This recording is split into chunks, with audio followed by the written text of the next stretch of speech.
housemoney.media. Hey guys, it's Alan Corey. Welcome to Real Estate Maximalist. Today we're going to go over the broke method to real estate investing. What's the broke method? Well, this is a method I've used to buy real estate when I don't have any money. Now, when I bought my second, third, and fourth properties, I had to use other people's money. Even today, probably 3 of the last 5 properties I've bought, I've had to use other people's money. So this is a method I'm still using today. Every successful real estate investor eventually goes broke because they have a real estate addiction. And everyone who's an addict, wants to spend more of their money on whatever the thing that they're addicted to.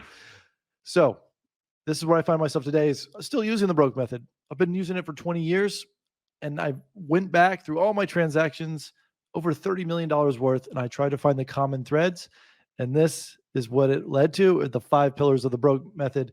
Now, the broke method is an acronym, BROKE, 5 pillars. If you master 1 or 2 of these, you can be involved in many, many real estate deals without bringing in any funds to the table.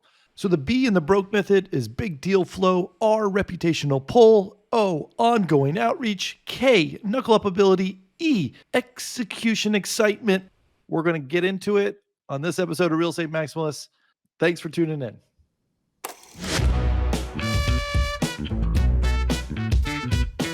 Welcome to the Real Estate Maximalist podcast. I'm your host, Alan Corey.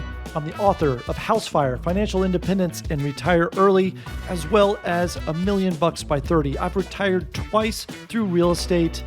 And in my retirement, I've done nothing but more real estate. I've been investing for 22 years and run the Alan Corey team of real estate agents in Atlanta. I've done everything from short-term rentals, long-term rentals, flips, new construction, small multifamily, large apartment buildings, you name it, I've done it.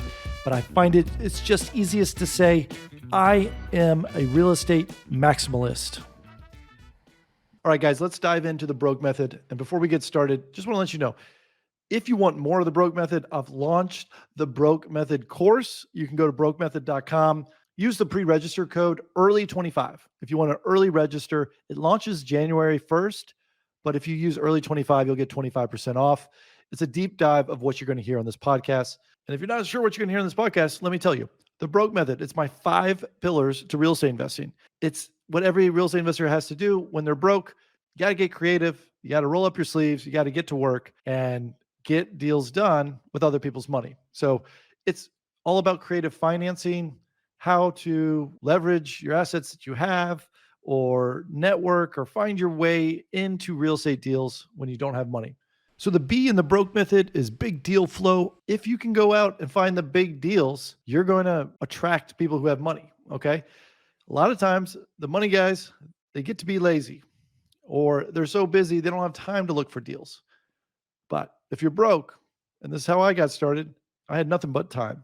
So I was knocking on doors, cold calling people and trying to find off-market properties or negotiate properties that are on market, get them under contract at a really deep discount.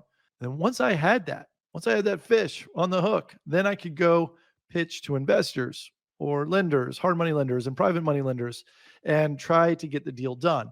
But it really takes it being a big deal. And what I mean by that is there's average deals all around, right? That's the definition of average. If you can go find out what a typical house return is on purchasing a house and renting it out, run 10 comps on the last 10 flips in your zip code, or the last 10 Airbnbs that are on your street. What makes a big deal? So you need something better than average. You need a big deal. You need to go be that big deal finder who can find these deals that if every other property is giving you 10% cash on cash return, yours is 20%. Or if you find a deal that on a flip, you're going to make $50,000, but you find one that's going to make you $100,000 with the same numbers. Or you go find a flip that's got so much meat on the bone, people want to invest in it or invest in you. So if you're that big deal finder, you start opening up and having options. And a lot of those options are, hey, you've got the great deal. I've got the money. Let's buy this together. And I'm all for this. I'd rather have a small slice of a pie than no pie at all. This is a great method when you're just starting out because you've got time, you're hungry. You can go out there and hustle and pick up these deals off market or you work the on-market deals and just submit dozens and dozens and dozens of offers that would, if accepted, create a big deal for you to go shop around. And I've talked to dozens of people who do this, and I like it because it's just effort. It takes no money to go hunting for a big deal. And this is a big component. What do you do once you find this big deal? Obviously, you got to get it under contract so that someone can't scoop it from you. And then you got to shop it around. And even when you're using the broke method, you have no money in the deal. You may have to borrow money at a high interest rate. That's the trade-off. You may have to share some equity, and that's okay. I don't want you to get greedy at this stage, especially if you're new, because you're going to be learning a lot and you want to partner with people who are more experienced than you. Just take that thin slice of pie and learn. Take it as a learning lesson and say, hey, yeah, just give me 5% and I'll do whatever else you want. You know, you guys take the rest of the deal, or loan it to them, or borrow money at 10%, 15% interest rate, whatever still makes work for your deal to go make money. That's how the game works. You just got to get in. But it's like playing basketball. You're the guy that shows up with the ball. You're always going to chance to play, right? So if you show up with a big deal, you're always going to get a chance to play. Now let's go to R. R is reputational pull. And this is a big component.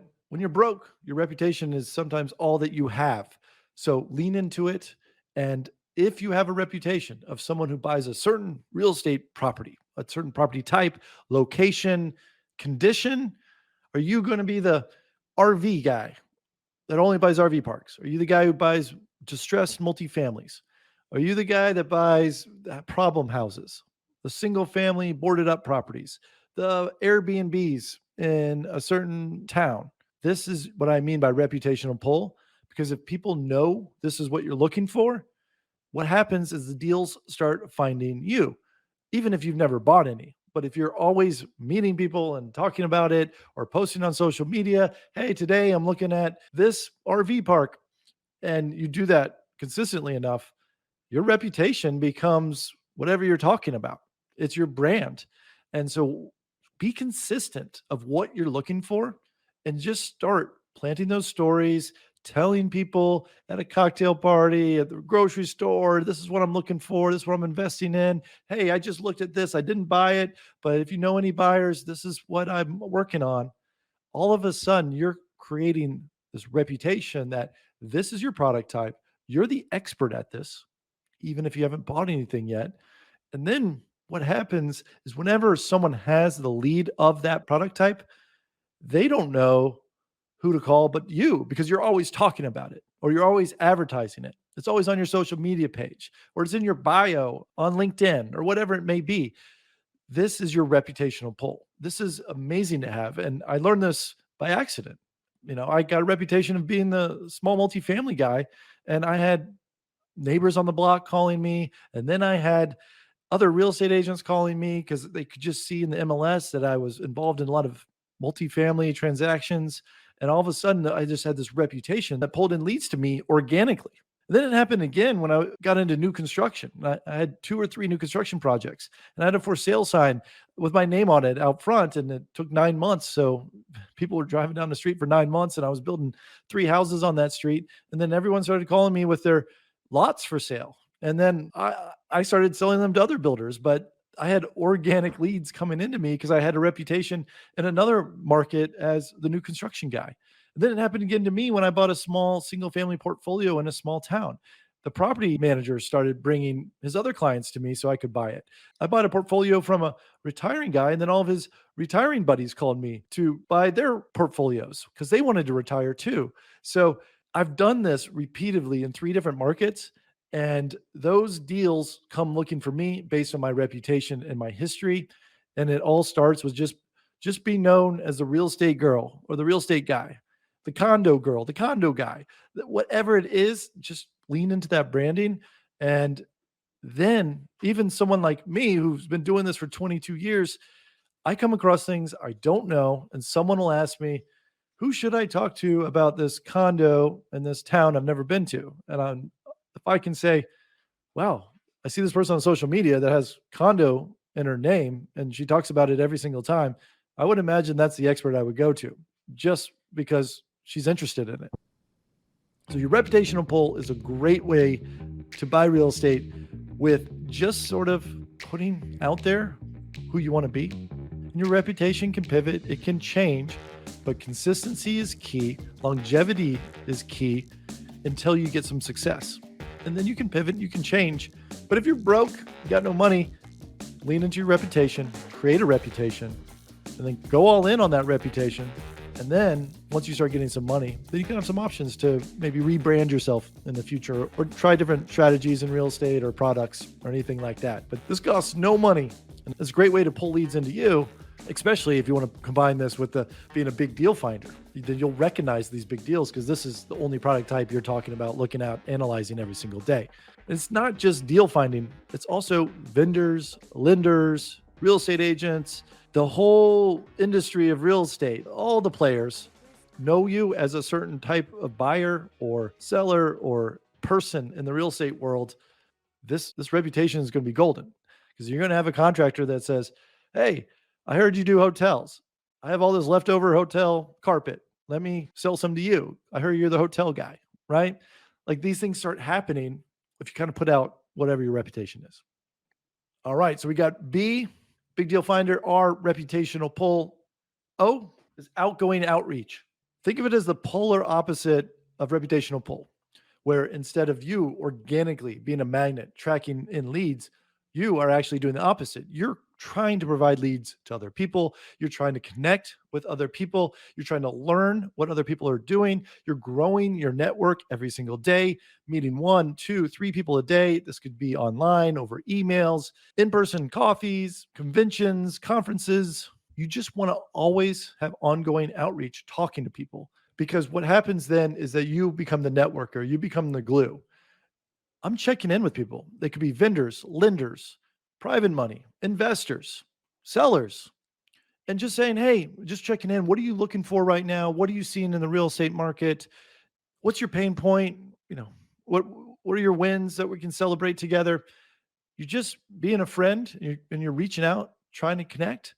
And then what happens is you'll hang up with one person who says, man, I'm really looking for a single family house in this school district. And you're like, okay, man, well, that's great. I'll let you know if I come across anything. And then what happens if you just make this a regular habit? Sometimes the very next call, you call someone and they're saying, yeah, I've got like 2 houses in the school district that I need to sell by the end of the month. And because you were doing ongoing outreach, you're now the middleman. And you say, oh, I got a buyer for you. Oh, you got a buyer? All right, great. Well, let's get a deal done. And I wasn't looking to be the real estate agent of the guy who's buying. I was just wanted to talk real estate with someone else that's in my town. And then all of a sudden, I can broker a deal between these 2 people. And that can work many different ways. I could be the real estate agent and get a commission. I could be a wholesaler and get a cut. I could buy it myself and do a double closing and sell it somewhere else. Or I could just say, hey, I don't want to be involved in this transaction. You 2 could just talk to each other and I'll stand off to the side. You guys will both pay me back later. Like there's enough deals to go around. I want to get you guys connected. Let's do some more deals. This is what I'm looking for. And then these guys are both happy because I just connected them, didn't want anything out of it, and just said, hey, when you think of a multifamily in this town at this price point, call me. And I planted that seed. And those guys, I promise you, the rest of their life, they're going to bring me every lead that I told them that fits my criteria because they know that I rewarded them and I connected them at one time. Then what happens is that person will send people my way and they'll call me and they'll say, hey, Alan, I hear you know everyone in town. This is what I'm looking for. And I just point them in the right direction. I'm just a matchmaker at this point. And if you're the matchmaker or you're known as the person who knows everyone in town in the real estate space, it's great. And it costs nothing. And it's fun. You're just building friendships and building networks and being a networker. This is my ongoing outreach approach. And just by knowing what everyone's working on, what all their problems are, what do they need, what are they looking for, and I can get involved in some capacity and not screw it up, I'm actually adding value, or I'm standing on the side and I'm connecting the right people to work it out because I don't want to be involved. All this very, very valuable skill to have. And all you got to do is create a database and check in with people 4, 5, 6 times a year and just ask them what they're doing, what they're seeing in real estate. No sales, nothing. And you're going to find the deals naturally, even though you're not looking for it. So that brings us to the K. So to recap, we got B, the big deal flow, R, reputational pull, O, ongoing outreach, K, knuckle up ability. So that is, if you don't have money, you got to do the hard work. Okay. Money guys get to be lazy. You don't. This is the K for knuckle up ability. You're going to have to grind, right? You're going to have to be the one that steps up that says, hey, I'll go deal with the zoning board. I'll go deal with the permits. I'll go arrange 4 quotes from contractors. I'll make sure they show up on time. If they don't show up on time, I'll fire them and I'll go get the new ones. You got to do all the grunt work and be happy. And just know, like, not every real estate deal is smooth. Most of them aren't. And you got to be the person that makes it smooth. And you're going to get knocked down. But just if you don't get knocked out, that is a valuable trait. And people are going to appreciate that you're willing to do that work because you're not putting any money in. So you got to put a lot of time, effort, and energy to compensate. And then what happens is if you do that and you're successful enough at that, I mean, while you're solving those problems, you're really using a lot of your ongoing outreach to solve those problems. You're using your reputational pull to solve those problems. And sometimes you discover some big deals solving those problems, talking to the people who need to solve the problems for you. And so all these sort of pillars kind of layer over each other. And if you keep doing this, sometimes what happens is you get a reputation of being someone who's going to get shit done. And that is a great reputation to have, considering your reputation pull. And then what sometimes happens is someone else found a big deal. Someone else found the money, but they need someone to manage it and run it and operate it. And then they'll pull you in and say, hey, I'll give you a slice of this pie. You don't have to give me any money, but I want you to do all the work that you're great at doing. Right. So this is a great way to be the guy that does all the stuff no one wants to do. And then you start getting invited to other projects to be the guy to do the stuff that no one wants to do. So this is your knuckle up ability. And it's just grit, determination, a lot of optimism, costs nothing, right? It's just good old blue collar hard work. And this got me very, very far and continues to get me very far. Which leads us into the E of the broke method. Once again, B is big deal flow, R, reputational pull, O, ongoing outreach, K, knuckle up ability, E is execution excitement. What that means is you got to be excited to finally execute on all that you've learned. You've built everything through understanding the big deal flow. You've got the reputational pull, the ongoing outreach. You've proven knuckle up ability time and time again to others, to yourself. What are you going to do with it? Well, you got to be excited for the last part, which is the scariest part. You got to execute. You got to make an offer. You got to put the deal together, put the team together. You got to take it across the finish line. All right. All of this preparation is where it leads to right now, the excitement of executing on it. And it freezes a lot of people from keeping them from investing while broke. They're scared. They're saying, I need more education. I need more time. Maybe the deal isn't as good as I thought it was. Maybe my team's not as good as I thought it was. You're second guessing, third guessing everything. And you should be way past that and executing. It's good enough. Let's go. You won't really know for sure if your team is good enough until you actually do a deal. So be excited about the execution of it. Go out, put that team, that deal together and make the offer, get it under contract, go through the due diligence, close on the deal, and actively be an investor instead of learning about it and having all the tools and cultivating all the skills, actually put into action. That's what I call excitement about execution, because it's that nervous energy and that second guessing. It's really excitement. And you just got to do it. You got to jump off the cliff. You got to swim in the deep end. That sort of feeling of just, we'll figure out if I'm ready. You'll never know. There's not another education course that you can take, or there's not another podcast to listen to that's going to flip that switch for you. You just got to do it. My example of this is, let's say you aren't real estate investing, but you were learning how to swim. You could watch every Olympics swim race ever. Watch a YouTube video on how to swim. Listen to swimming podcasts. Read 20 books about swimming. And we all know that's only going to get you so far. You're not going to learn how to swim and actually jump in water. And then you can apply everything you've learned, right? That's the same thing. I want you excited about the execution. Jump all in and apply everything you learned. And then what's going to happen is you're going to learn what you don't know. And then you can go get educated on the stuff you don't know. But you're going to also figure out, wow, I really do know this part of it. I don't need to study that anymore. I've mastered that. I feel good about it. What I'm prepared for actually came through and I could execute on it. But you don't know yet what you need more preparation on. You don't know yet what you're lacking. That all comes together when you're executing and moving forward on the deals. So jump in there, get excited about the execution, and it's bringing all the other four pillars together into this fifth pillar where you're actually going to get something under contract, become an active investor, and change your life. This is where the transformation begins, right here in the E of the broke method. So let's circle back. That's the five pillars, right? Which ones do you feel like you're comfortable in doing now? Which ones do you need more work on? But you understand that all five are probably going to need to work together to get a deal done. I've seen deals where you only need three. I've seen deals that only need two. But in some capacity, all five of these have to come together. If it's not you, it's probably going to be the partner. And if it's not you, it's definitely going to be a partner that has money and doing some other things. And the more that you can shoulder of these five elements, the bigger piece of the pie that you can get in a deal. They all feed off each other too. The more of the great deals you find, well, obviously your reputational pull is gonna benefit. The more of a reputational pull that you have, the more deals you're gonna find, right?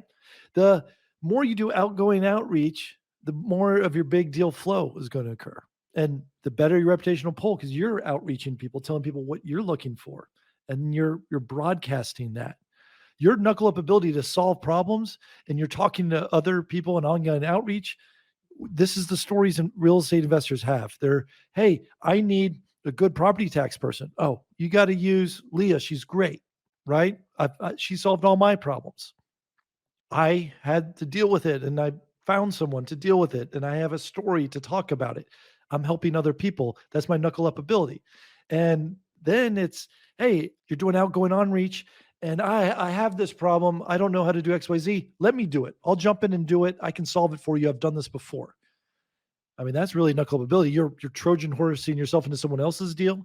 Or even if you're not even getting a piece of that deal, solve that problem for them and they're going to think about you on the next deal, maybe include you on the next deal. You're definitely going to really boost your reputational pull by doing that. You're going to boost your ongoing outreach by doing that. Hey, you've got a problem. Let me try to solve it for you.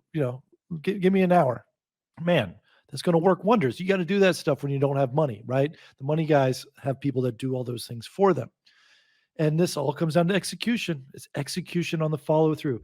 If you are doing outgoing outreach and you say you're going to do something, you execute on what you're doing. If you're doing a big deal finding, you got a big deal flow, execute on it by calling and finding the partners, finding the team, building the people you need to pull that off. You got to execute on it once you have it. That's another big part of the execution, right? It's exciting energy and putting it and follow through and doing what you're going to say. These all bleed onto each other in a good way. And the more you do each one, the more deals you can do and the more confidence you're going to earn. And then eventually, guess what? You're going to have some money from doing this. You're going to put that money in your next deal and then you're going to be broke again. And then you got to use those tools again so they never go away. And let's talk about Grant Cardone. Last episode, we heard Grant Cardone talking on Twitter Spaces with me. What was he doing, right? He's got $5 billion of assets under management, but he's constantly fundraising because he doesn't have money to buy more of these own deals. He's put all of his money in the deals he's already done, but he wants to buy more. The deals he looks at all over $100 million. And so he's constantly on Twitter Spaces, doing seminars, trying to get on TV, doing everything he can because he's doing the broke method, right? First, he's trying to find the big deals and he's doing all he can to find them himself to have big deal flow. But most of his Twitter Spaces and most of his ongoing outreach where he's on radio and talking and teaching people, what is he doing? He's training others to be that big deal finder, to bring it to add to his big deal flow. So he has this workforce of people trying to bring him deals. That's obviously his reputational pull now that he's also cultivated. If you bring me these type of deals into my orbit, I'll go fund it. And the way I'm going to fund it is also try to recruit people to put money into the Grant Cardone Capital Real Estate Fund. So he's doing all these methods, right? We know he has the knuckle up ability. We've seen him on Undercover Billionaire, where he had 90 days to build $1 million business. He's proven that time and time again. He's going to get his hands dirty. He knows the numbers inside and out. He knows how these things work because he's involved. He's very active and he follows through and he tells you what he's going to do. He does it. He's a man of his word and he's going to broadcast it back out. And it's just this infinite loop of Grant Cardone doing the broke method as well. So when you see deals getting done, this never goes away. This is the 5 pillars you're always going to need to succeed in real estate. Definitely you need it if you don't have money. But if you want to go bigger and use other people's money, you're going to have to use the broke method. If you want to put some of your money in and you need to raise other people's money, you got to use the broke method. So it doesn't matter if you have zero, some, or all. If you're doing all your money, you're doing all the other stuff too as the broke method. So this is a component of everyone's real estate investing journey.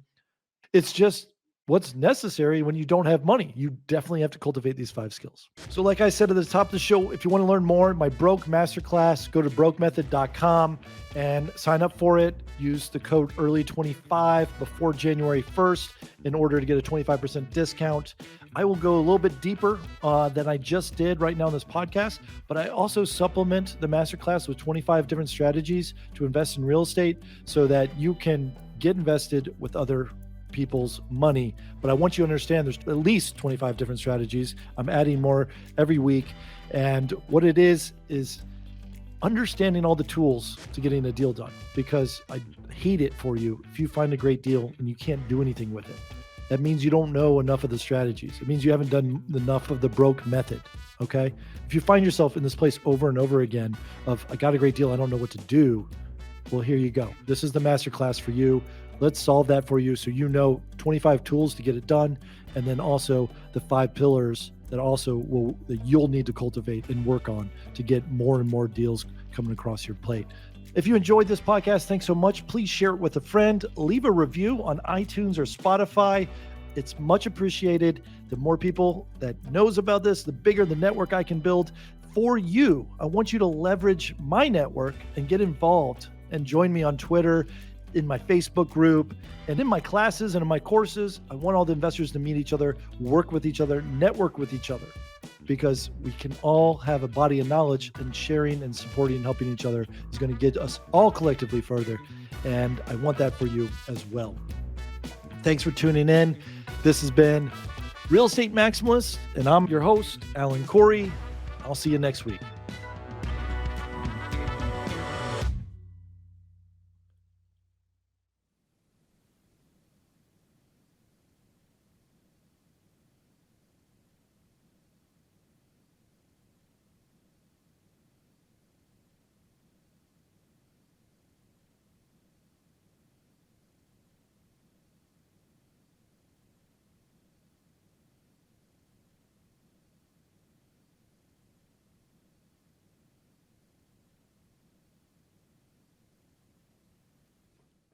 Oh, another after party. Okay, this is the party after the show where I don't talk anything real estate related. So if you want real estate stuff, this is not for you. Last 2 parties have been about Twitter, and it's my new love. But I realize when I say that, people have been interpreting it that I love Elon Musk. That's not the case, although I do drive a Tesla. Um, don't necessarily like a lot of what he says, but I do have faith in him as a business person. He's not someone who's going to lose. He's very proud to be the richest person in the world. I think he wants to stay that way. So for him to implode a business is not going to be in his DNA. So I do feel like it's going to be messy for a while over at Twitter until he turns things around and figures out how to turn things around. But I'm 100% confident that he has that ability. But I don't think I'd be best friends with the guy. But that's okay. I mean, I can still respect and admire someone and not necessarily agree with all their opinions. I think this is hilarious. When people leave comments that disagree with me on Twitter, it's always people who don't invest in real estate and they have some limiting belief, or they were taught by someone who was scared about real estate investing. And I'll dig in and I'll challenge them on their viewpoint, and it never holds up. And it's hard for some people to admit it. So If you're listening to me and you disagree with things that I say or on my podcast or on Twitter, please let me know and let's talk it through. And I will happily stand corrected if I give misinformation, but I want to correct you if you think I'm giving you misinformation and maybe I didn't explain it in a way that made sense to you. So know that I wouldn't necessarily say they're haters or trolls, but they are people who get excited about causing controversy. And I know that because I used to be I used to be that guy. I remember when I was 13, we first got internet. There was Prodigy chat rooms and forums, and I can't say I was the original troll, but that's all I knew as a 13-year-old was to troll everyone. And it was only out of my own boredom and entertainment, and everyone just seemed anonymous on the other side. But if they replied with emotion, then that gave me fuel to be a bigger troll. But if they were straight and even keeled and gave factual information, then as a troll, I would one be like, "This isn't fun," and two, now I feel bad. So that's been my approach handling people. Or I just use humor and say, "Yeah, you're right." And if someone's trying to troll you and you agree with them, that also takes their power away. So I'm giving you away all my secrets for you to go troll me and see how I react. But um, it does take a bit of a thick skin. I think we've put yourself out there, but I think it's sort of like real estate investing, putting yourself out there, investing. The upside is worth so much more than the downside and the headaches and the hassle. The same with social media is my approach. The upside that could come from this, the people I meet, the doors that I open are so bigger than the potential hassles and the downsides and the embarrassments if I make a mistake. I'm okay stumbling publicly and making mistakes because I feel like the upside are going to be worth it to me. So put yourself out there, have some fun. You can even be anonymous. That's what's better about Twitter than some of the other social media where it has your face and you got to do videos, right? You can be anonymous, can be a fan. All right, guys, I'll see you next week. Happy holidays.